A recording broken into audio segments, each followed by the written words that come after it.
मंत्र पाठ कर लेते हैं और आगे बढ़ते हैं। ओम विश्वानि देव सवितर दुरितानि परासुव यद्भद्रं तन्न आसुव। ओम शांति शांति शांति। नमस्ते आप सभी को। आइए एक छोटा सा विषय आप लोगों के बीच में ले लेता हूं। छोटे से विषय पर हम चर्चा कर लेते हैं और फिर उसके बाद हम आगे बढ़ेंगे।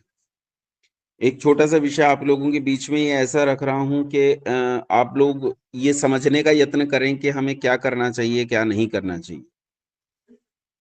देखिए, इस समय देश में लगभग 4.5 करोड़ के आसपास छात्र हैं जो हायर एजुकेशन में पढ़ते हैं।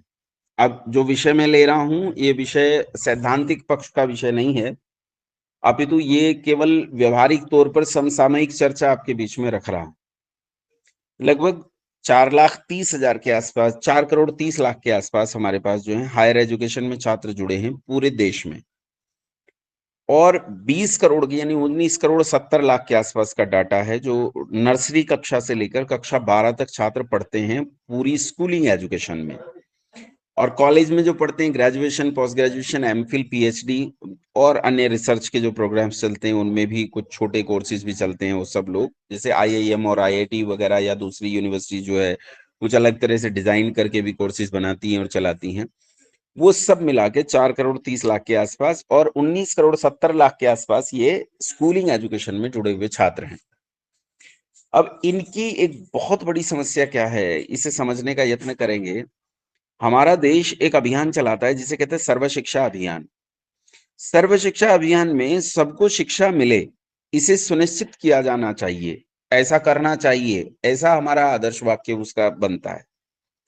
लेकिन बात यह है कि जब हम बच्चों को पढ़ाना शुरू करते हैं, बच्चे नर्सरी क्लास में एडमिशन लेते हैं या अब पहली कक्षा कह लीजिए, फर्स्ट क्लास में एडमिशन लेते हैं, उसके बाद जब तक वो 10वीं कक्षा में जाते हैं तो 10वीं कक्षा तक जाते जाते लगभग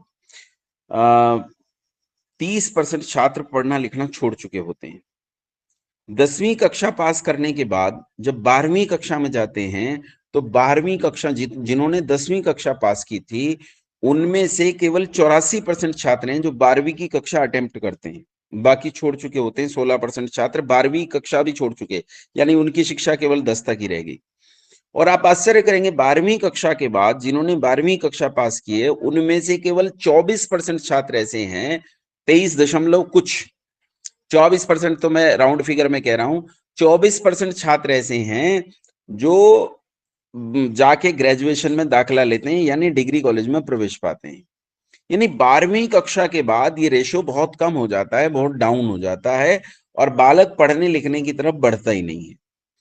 अब जो एजुकेशन इस समय चल रही है, ये एडम विलियम्स की एजुकेशन, जिम मिल्स की एजुकेशन या मैडम मॉन्टेसरी या थॉमस बेबिंगटन मैकॉले की एजुकेशन, ये जो एजुकेशन जिसमें हम पढ़ रहे हैं, जिसे इंग्लिश एजुकेशन पॉलिसी के अंतर्गत 1801 में भारत से इंट्रोड्यूस कराया गया और 1835 आते आते इसे एक पॉलिसी का रूप दिया गया और 1835 में इसे लागू कर दिया गया इंग्लिश एजुकेशन पॉलिसी के नाम से।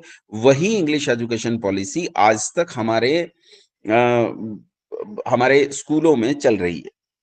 मैं पाठ्यक्रम की चर्चा नहीं कर रहा हूं। देखिए, पाठ्यक्रम एक अलग चीज होती है। निश्चित रूप से पाठ्यक्रम में बिगाड़ है और पाठ्यक्रम भी नुकसान देने वाला है। आज ही मैं चर्चा कर रहा था तो वो बता रहे थे कि पाठ्यक्रम में जो है कविता चलती है, Jack and Jill went up the hill है, या फिर ट्विंकल ट्विंकल लिटिल स्टार, या वो क्या कहते हैं, Johnny Johnny yes papa eating sugar no papa, वो सब जो चलती हैं। अब जैक एंड जिल किसी बच्चे का नाम नहीं होता है। कौन आपस में इस चीज पे चर्चा करता है कि भाई हम लोगों का ये व्यवहारिक स्तर पर भी हम क्या यथार्थ पढ़ा रहे हैं बच्चों को। तो वो इसीलिए आज तक वो पूरा का पूरा एजुकेशन जो है वो पाठ्यक्रम भी उसी पॉलिसी के अंतर्गत चलता है। पॉलिसी क्या है, ये शिक्षा संवाद में इस चौथे लेवल में हम जानेंगे और उस पर चर्चा करेंगे। अब तक समस्या ये है कि शिक्षा की नीति को केवल शिक्षाविदों का विषय बनाकर छोड़ दिया गया और शिक्षाविदों के विषय से ये आगे कभी बढ़ ही नहीं पाया। जरूरत है कि हम शिक्षा की इस विषय को, जो केवल शिक्षाविदों तक सीमित है, इसे शिक्षाविदों से निकालकर जन सामान्य के बीच में लाएं। और जन सामान्य ये समझने का यत्न करे कि सिलेबस में और पॉलिसी में अंतर क्या होता है। इस देश में 50 से ज्यादा बोर्ड्स चलते हैं, और ये जो बोर्ड्स इस देश में चलते हैं ये सिलेबस मात्र होते हैं, सिलेबस मात्र, इससे ज्यादा कुछ नहीं होता। हम उसी में उलझ के रह जाते हैं और उससे बाहर कभी सोच नहीं पाते। जो एजुकेशन पॉलिसी इस समय चल रही है, ये एजुकेशन पॉलिसी के माध्यम से बालक के मन में धीमे धीमे एक एक बात रख दी जाती है, बड़े चुपके से एक बात उसके हृदय में रख दी जाती है, और वो उस बात के साथ, उस नैरेटिव के साथ पूरी जिंदगी जीता है जो चुपके से उसके मन में रख दी गई है। चाहे वो पहनावा हो, चाहे वो खान-पीन हो, चाहे वो रीत-रिवाज हो, चाहे वो उत्सव हो, चाहे वो महापुरुष हों, चाहे वो वीरता और पराक्रम के किस्से हों, वो सब कुछ चुपके से उनके हृदय में रखा जाता है और वो चुपके से उनके हृदय में चला जाता है, और वो उस नैरेटिव को अपने भीतर लेकर जीते हैं और जीवन इसी नैरेटिव के साथ बिताते हैं, इसी नैरेटिव के साथ जीते हैं। अब वो पॉलिसी क्या है जो इस पाठ्यक्रम और सिलेबस के माध्यम से लोगों के बीच में इस विषय को रख देती है, इस पर हमें चर्चा करनी है चौथे लेवल में। हम चर्चा करेंगे कि आखिर एजुकेशन पॉलिसी है क्या? और उस पॉलिसी में क्या-क्या परिवर्तन हो सकता है? क्या वो परिवर्तन संभाव्य है? क्या उस परिवर्तन को हम कर सकते हैं, व्यावहारिक है? क्या यथार्थ में उसे मूर्त रूप दिया जा सकता है या नहीं दिया जा सकता? या फिर ऐसा है कि कोई लड़ाई लड़ी जा सकती है? बंधुओं, जिस नीति की हम बात कर रहे हैं, इंडिजिनस एजुकेशन पॉलिसी की हम बात कर रहे हैं, और चौथे लेवल में जिसकी बात हम करेंगे, इसी पॉलिसी को हम एक आंदोलन के रूप में खड़ा करना चाहते हैं। लेकिन इस आंदोलन के लिए आपको कम से कम ऐसे लोगों की ज़रूरत होगी जो लोग आपके साथ लड़ने के लिए तैयार हों। उसके लिए ज़रूरी है कि इस देश की 100 करोड़ की आबादी में, 100 करोड़ मतलब 30 करोड़ छोड़ दिए मैंने, मुसलमान सब। 100 करोड़ हिंदुओं की बात कर रहा हूँ केवल। इस देश की 100 करोड़ हिंदुओं की आबादी में कम से कम 1 करोड़ 2 करोड़ लोग तो आपको ऐसा चाहिए जो आपके इस विचार को जानते हों, आपके इस विचार से प्रभावित हों। पूरे देश को केवल 545 सांसद चलाते हैं। पूरे देश को इतने से लोग चलाते हैं, 550 लोग पूरे देश को चलाते हैं। तो विचार करके देखिए कि इसका मतलब है 100 करोड़ 150 करोड़ लोगों के देश को हाँकने के लिए केवल 545 जो पालक हैं वो लगे हुए हैं और यही पालते हैं। अब हमें ये विचार करना है कि हमें ऐसे लोगों का एक समूह कैसे पैदा करें। उसके लिए ज़रूरत है हम कम से कम 1 करोड़ लोगों तक पहुँचे। उसका दशांश आपके साथ आने के लिए तैयार होगा कम से कम 10 लाख, और 10 लाख में से उसका भी दशांश 1 लाख लोग ऐसे होंगे जो आपके साथ सड़क पर खड़े होकर लड़ने के लिए तैयार हो।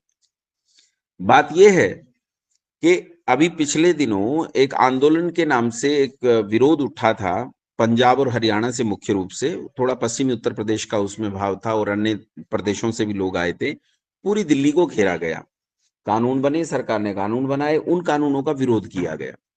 और विरोध इतना प्रबल हुआ कि देश की आजादी के बाद की सबसे मजबूत सरकार को पीछे हटना पड़ा और उन कानूनों को वापस लेना पड़ा।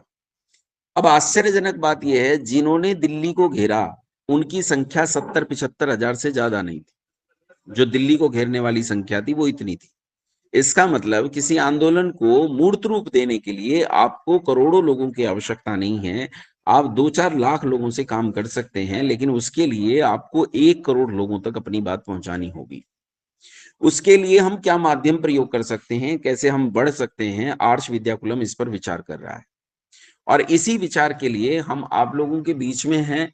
पहला काम आर्ष विद्याकुलम का यह है, शिक्षा का प्रचार प्रसार करना, सिद्धांतों को करना।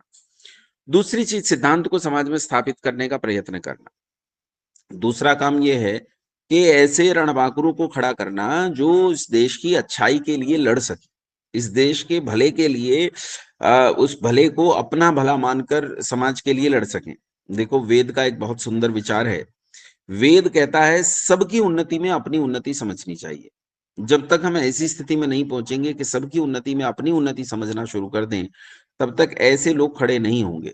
देखो, एक विचार ये भी है, किसी बड़े महापुरुष ने कहा था कि कबीरा तेरी झोंपड़ी गलकटियन के पास, जिसके किए वो भरेगा तू क्यों भया उदास।